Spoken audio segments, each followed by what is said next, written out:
Welcome to Tilly's Trans Tuesdays. This week we're discussing an unhappy surprise that brought up feelings I thought were far behind me. It kinda wrecked me for a bit. Here's Trans Trauma 1, that old dysphoric feeling.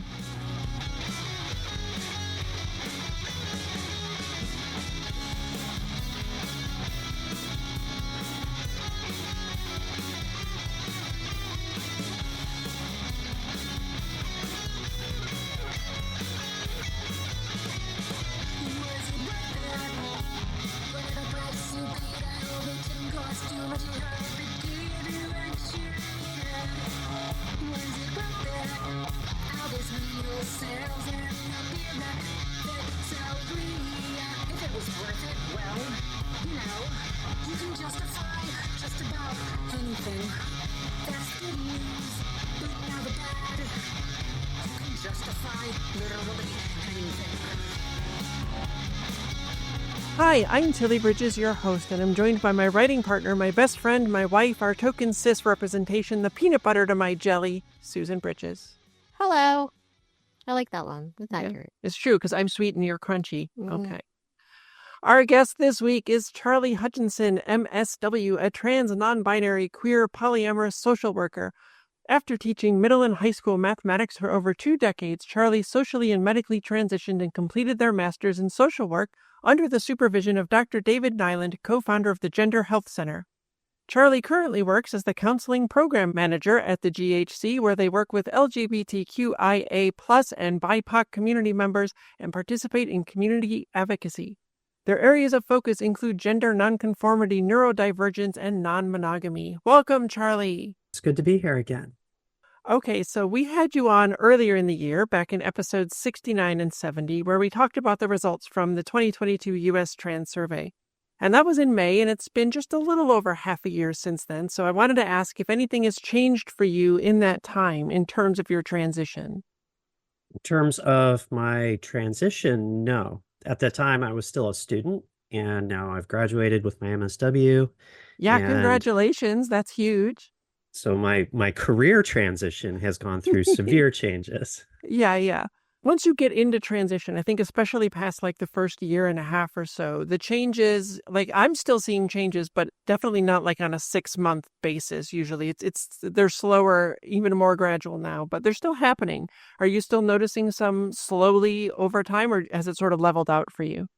There are still changes. There is still some chest development that seems to be ongoing. I've increased a little bit there. And yeah, same. That's very exciting, by the way. Right? Like, yeah, keep going. And there are some changes to my face that you can notice, like when you look at like 6-month, year-to-year pictures. Yeah.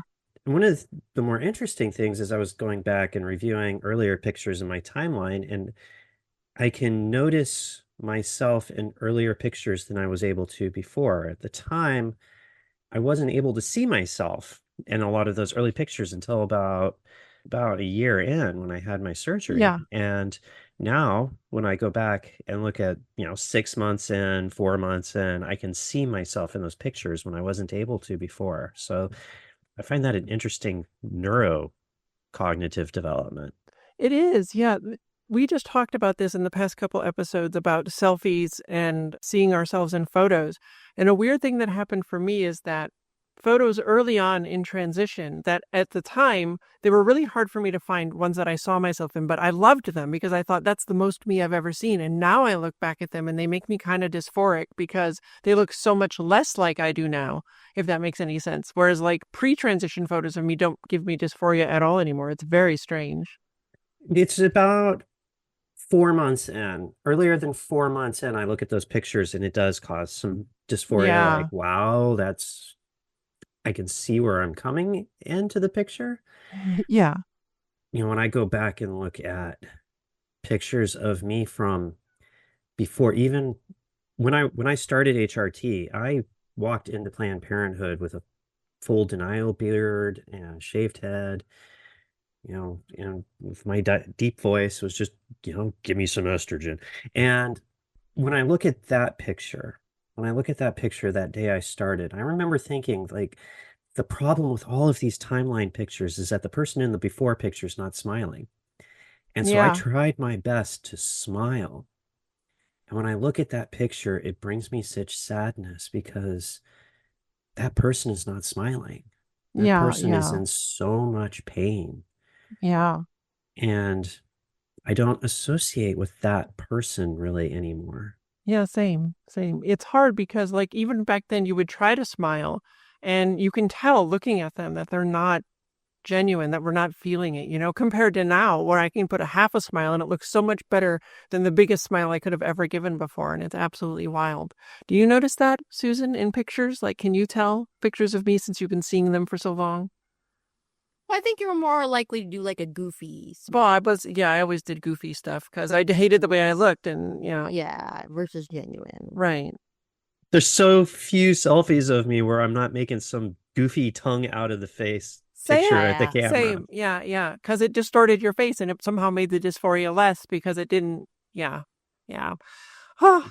Which ties directly into the topic of today and all of the trauma that we've experienced. Yeah. We're going to get right into it. But before we do you want to let people know where they can find you online after listening? My Instagram is at CT_Hutchinson. And my Bluesky is at charliehutch.bluesky.social. Excellent. Go follow them. Okay, so we're going to talk about something that's happened to me a few times, and I want to discuss a couple specific instances of it. Let's start with the first time I noticed it happening and figured out what it was, and the second one will be in next week's episode on trans trauma 2. A couple years back, I hit some kind of a milestone, and most of my dysphoria faded away. I don't know exactly why, but I suspect it's a combination of enough changes from HRT and voice therapy where most of what had plagued me my whole life dissipated. Trans voices were episodes 45 to 47 of this podcast, and the HRT essay can be found at tillystranstuesdays.com if you need more information on those. And you can see what it was like for me to notice this change in real time in episode 92, which was Photos 2, the Selfie Apocalypse. And you can see what the lack of dysphoria did for improving my life in ways I never expected in the Trans Tuesdays on Confidence 2 Into the Unknown, aka What is Happening, aka A Whole New World, where I was suddenly able to interact with people in ways I'd never been able to before, and in freeing up my brain, Lunch with Tilly, where the mental and emotional energy that were freed up let me experience the world in ways I'd never been able to before. Both of those are also available at tillystranstuesdays.com. My dysphoria is still mostly gone, which is not to say it doesn't still pop up here and there, because it does, especially if my estrogen dose is off or when I see the stubble on my face in the mirror every morning. Maybe it'll always pop up now and again, I don't know. We don't get hard answers with these things, but mostly it leaves me alone, which feels like a miracle. But what's weird is that what happened to me that brought about this essay had no relation to my dysphoria at all, or to gender, mine or otherwise, not directly anyway. And that's what made this so surprising, because it was completely disconnected from everything I thought my transness touched. But then, transness touches almost every part of our lives, even when we don't realize it or want it to. You can see when this happened as I took to social media to talk about a difficult evening of feelings. It took me a while to figure out what it was and to process it enough to talk about. A social media post of mine from October 5th, 2022 reads, "So Susan and I were talking about something and it brought up some uncomfortable feelings that I haven't had since pre-transition. I thought those were long behind me, and phew, can I just say that sometimes being a human is bullshit. Yeah, no, I did not order these difficult feelings and would very much like a refund, please, and to have them ejected from me forthwith and forevermore. Okay, thanks." The important bit there is, quote, feelings I haven't had since pre-transition, and yet it's not dysphoria related, or so I thought. It's kind of hard to explain. Susan and I had just gotten our first animation writing gig on Monster High. It is a superb, charming, funny, wonderful show that may just be the most inclusive show on television. We also got to write an hour-long Halloween special for it. You should definitely check it out on Nickelodeon. Anyway, it was a great and wonderful experience, and as part of that, we got invited to an event for people who work in animation to celebrate people who've worked in the medium for a long time and made wonderful contributions to it. Now, this wasn't a personal invitation. It was sort of a mass invite to everyone who'd worked for Nickelodeon on shows that featured the people they were honoring. But even still, I felt kind of honored to be invited. The problem was that as people who'd only just started working in that medium, I felt like there was absolutely no way we belonged at said event. After we'd done a little more, sure, I'd have been delighted to. I'd definitely go now with 6 episodes under our belts. But we were still in the middle of our first writing for this medium. It wasn't even finished yet. We were still in revision. So technically, we hadn't even written a single episode yet. It made me feel like some kind of imposter who had no business being there. And this isn't imposter syndrome, not really. I have total confidence in our work and our ability as writers. We're really good. And that's not bragging or anything. We're professional writers and we're just great at what we do. But this was just an instance of me feeling like we didn't yet have the right to attend this event. And you may feel differently. I mean, we were invited after all. Someone somewhere thought we could go. But here's where all the bad pre-transition feelings came up. The thought of going and how it would make me feel, like I was out of place, like I was the one person who didn't fit, like I had absolutely no business being at this place to celebrate people far more experienced than we are. It made me feel almost exactly like I did at any gathering pre-transition, even though there were no feelings of gender dysphoria.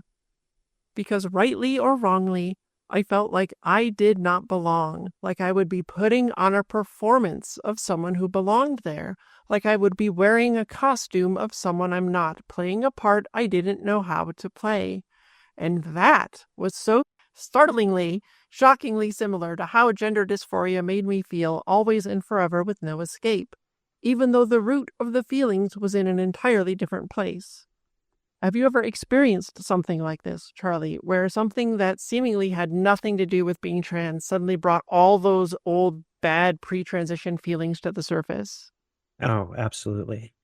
Similar to you, there were events that I was invited to as part of my career as a Yeah. teacher where I didn't feel like I belonged in those situations. And it's that same exact feeling. I discovered I was extroverted after coming out. Me I too. just I discovered that I enjoyed going to places and hanging with people and being at events. Isn't it wild? It's wild. But one of the first poly munches that I went to, I was terrified. I had just sort of entered into this social space and I was going to it after work. I'd been explicitly invited by this person who is now one of my best friends. And it was just absolutely terrifying. Like, I almost did not go. The only reason I was actually able to get myself to go was because I had to stick around in downtown Sacramento because I had to go pick up my partner from the airport afterwards. If there had been an out for me to go just home, I probably would have taken it because Yeah. those same feelings of I'm an imposter, I don't belong here, I'm not part of this group yet. Now, to their credit, I showed up and they were wonderful. They Yeah. showed me around and introduced me to all of these people. I have so many friends and even relationships in this group now that I'm part of, that I'm part of the organizing team and everything.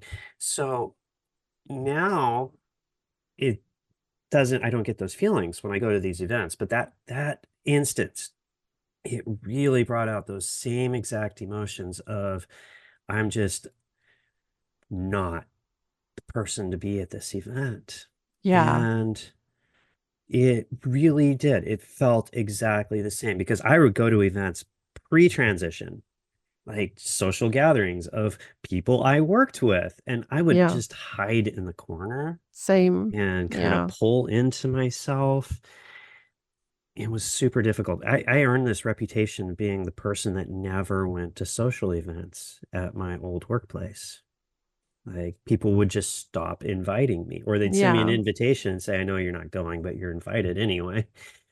Yeah. And it's hard because, like, even pre-transition, deep down inside, I would want to do those things, or I would want to go see these people, or even if it was just like a gathering of my friends, like at a party, but I would feel so bad and awful about it. And it just took me completely by surprise when it happened again. And it felt like dysphoria, even though it wasn't. It was just wild.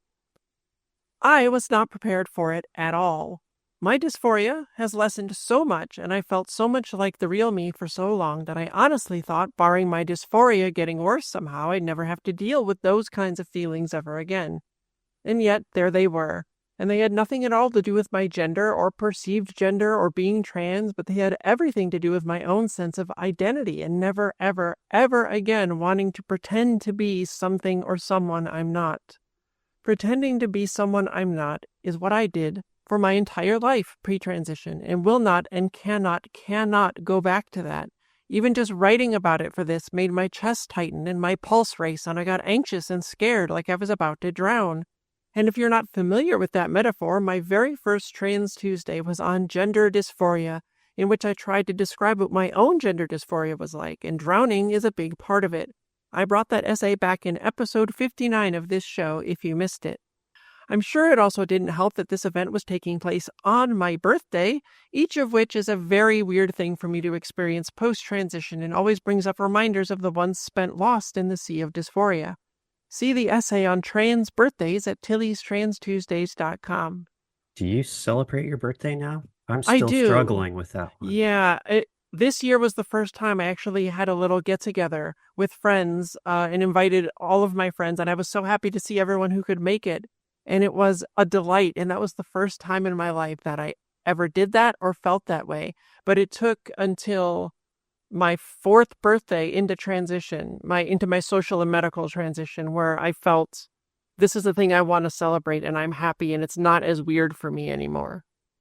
This will be my third, and this will be the first year where somebody's actually organizing an event for me on my birthday. Yeah. Even growing up, my birthday is really close to Christmas, so we didn't really do anything special for my birthday. And as an adult, I avoided my birthday. I hid. I would go clean. It would be like, okay, I'm going to go clean today and just, deep clean the house instead of celebrate myself. And so this year, my friend has invited me to her house, and she's going to do a little birthday celebration for me. And this is going to be the first time in my life that somebody else is recognizing me on that day for these things. Yeah. Are you excited? Are you scared? How do you feel about it? I got over the fear when the same person threw me a graduation party when I got my MSW, because I had to ask one of my friends to help me celebrate my graduation because I wasn't capable of doing that myself. Sure. And so I had to actually go out and ask a friend, like, can you help me celebrate my birthday? And not my birthday, can you help me celebrate my graduation?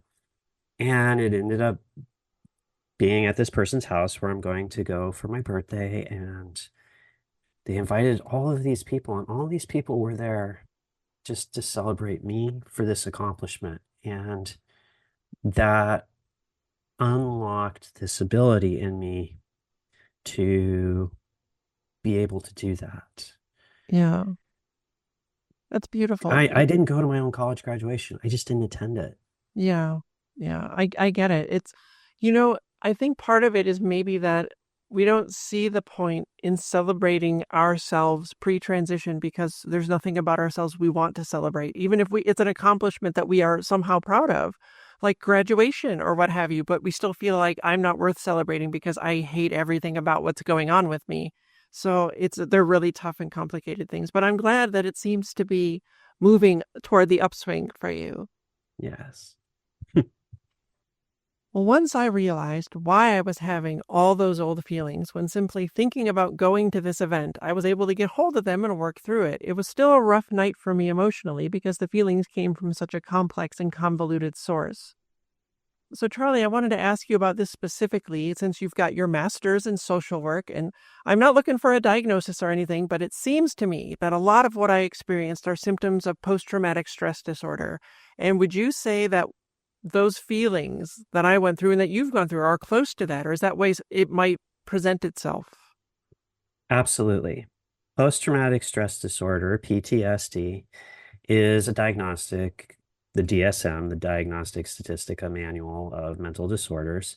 Yeah. It's published by APA, American Psychiatric Association, and it's just a giant manual of all the different ways that humans experience distress.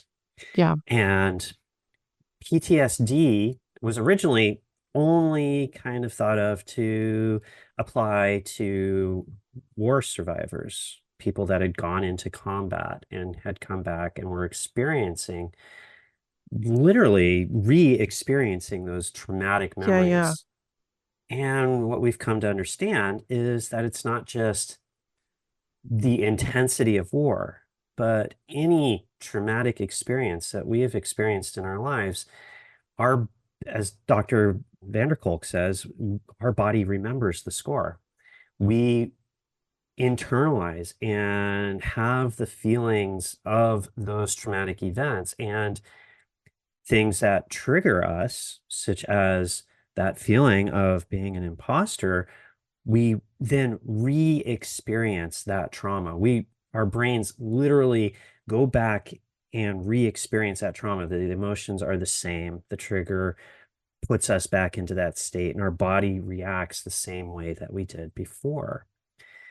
And so all of these negative alterations and cognitions that we experienced prior to our transition, that we experienced as for you and I, living through decades of dysphoria, of knowing that our body was wrong, those memories and sensations are recorded in our own brain and body. And when things bring us back into that same mental state, we re-experience that same trauma. That's post-traumatic stress disorder.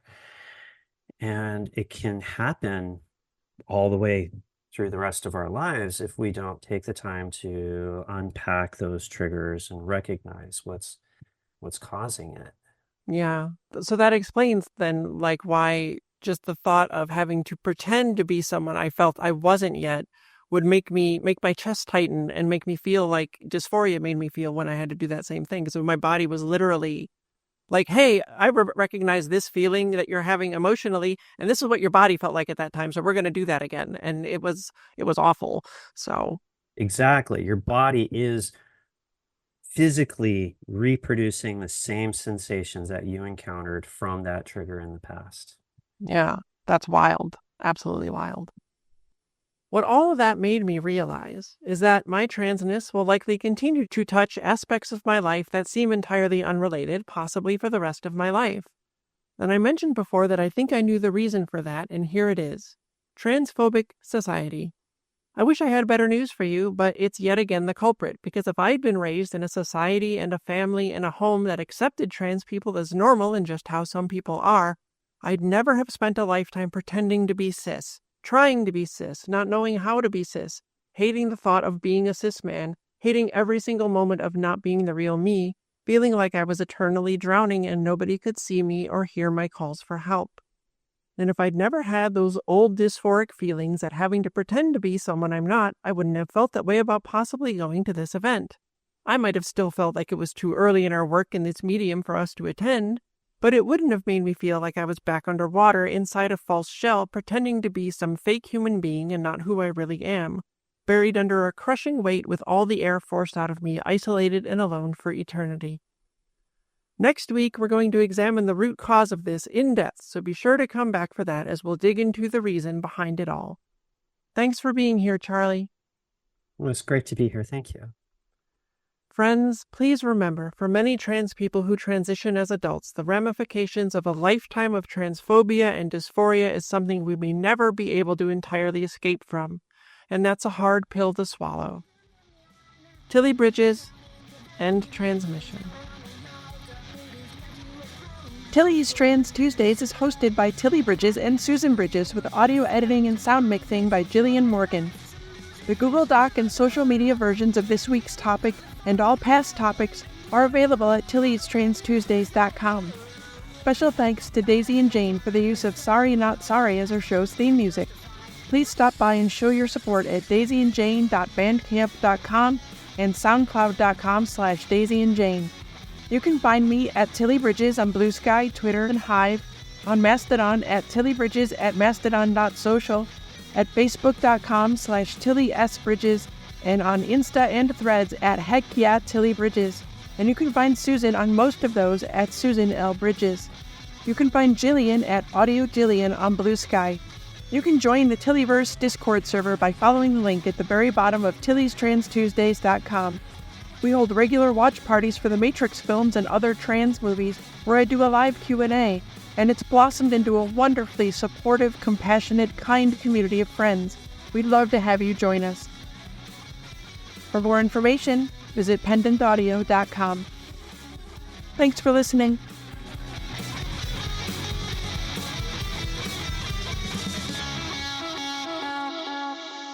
Was so startlingly, I can say that word, startlingly